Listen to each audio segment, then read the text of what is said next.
On Wednesday, I decided to add some hill efforts into my evening ride, and thought I would film them because I wanted to try adding the speed overlay onto my video footage. So this is the start of my first effort. Whilst there were other hills on the route before this, I wanted to target this climb, which I could do twice by looping round, and then one other climb.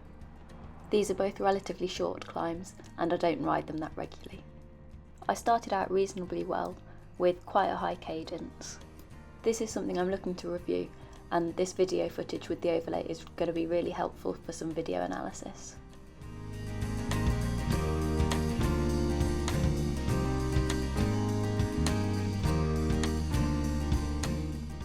It gets steeper as you approach this corner, and I find after this I struggle a bit more, and I can see both my speed and cadence dropping.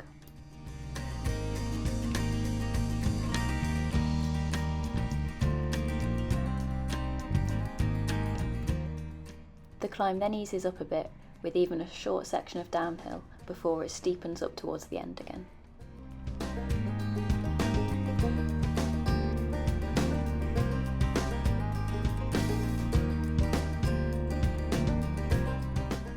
I don't have my bike computer set up to connect to Strava segments, so although I'm still climbing, by this point the climb on my computer screen is finished, which changes the data I'm looking at, so it no longer shows the gradient or the time I've been climbing.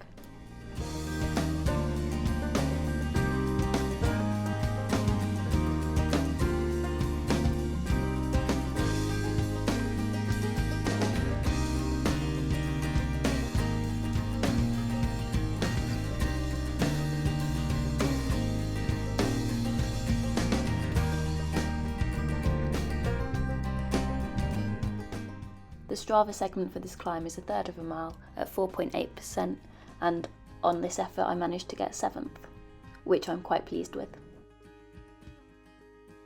Effort 2 was the same climb again. I had done a small loop around rather than turning around at the top of the hill to ride it again. I rode this effort in the same way I had the previous effort, although I was slightly slower.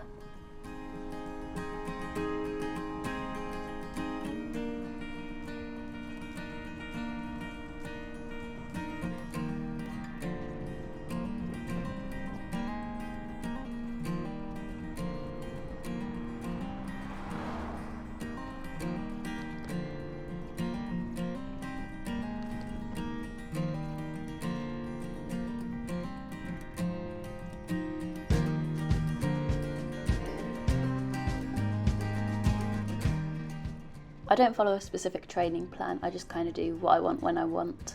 So if I want to go fast for a ride, I'll go fast. If I want to go steady, I'll go steady. And if I want to do efforts, I'll do efforts. It does follow some logic though of where I place my hard sessions in the week, based on when I'm racing. But also depends on how I'm feeling on that day and whether I've had a really busy day at work.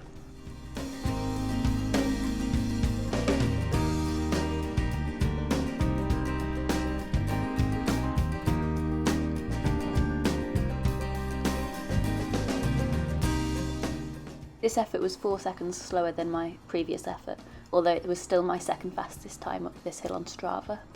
And I think it was mainly this last section where I lost a lot of time.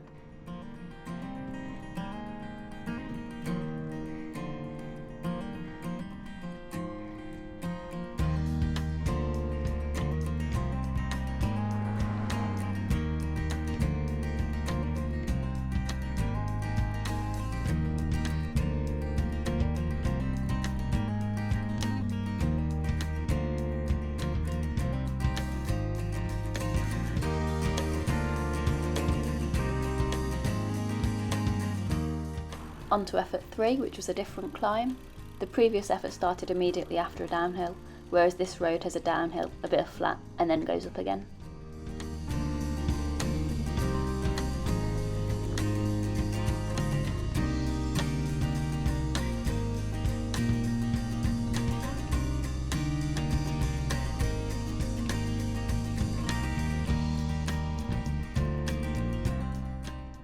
I've done this climb more than the other one, but still not very regularly, as I usually use an alternative route around here.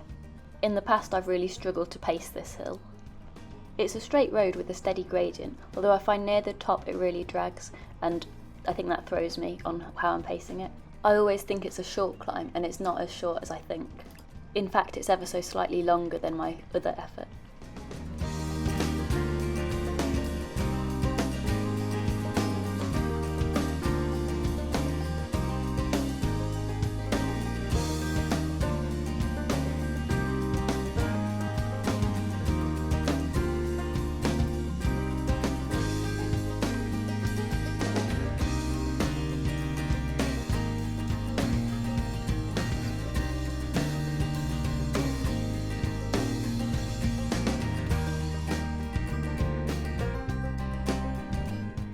And this last bit is where it really begins to hurt.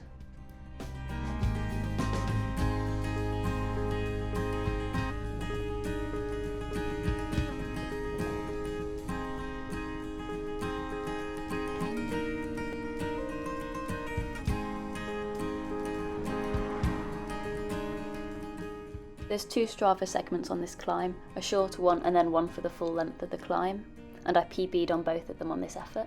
The longer segment is just over 1/3 of a mile at 4.4%. And then, after a couple of hard efforts, I like to ride home with as much freewheeling as possible. This route is quite nice for that because it's got a long stretch of ever so slightly downhill.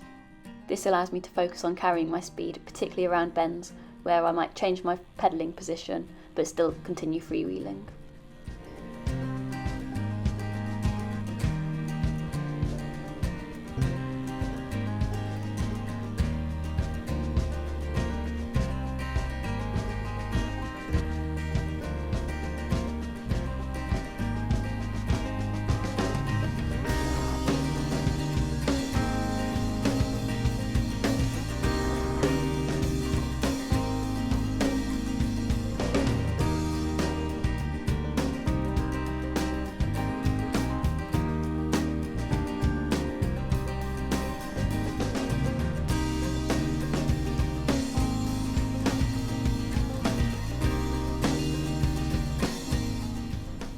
I then aim to continue freewheeling up the hill.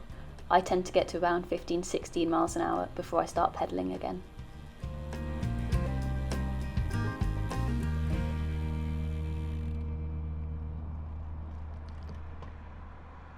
And that was just a bit of insight into the kind of rides I do in the evenings. Thanks for watching, bye!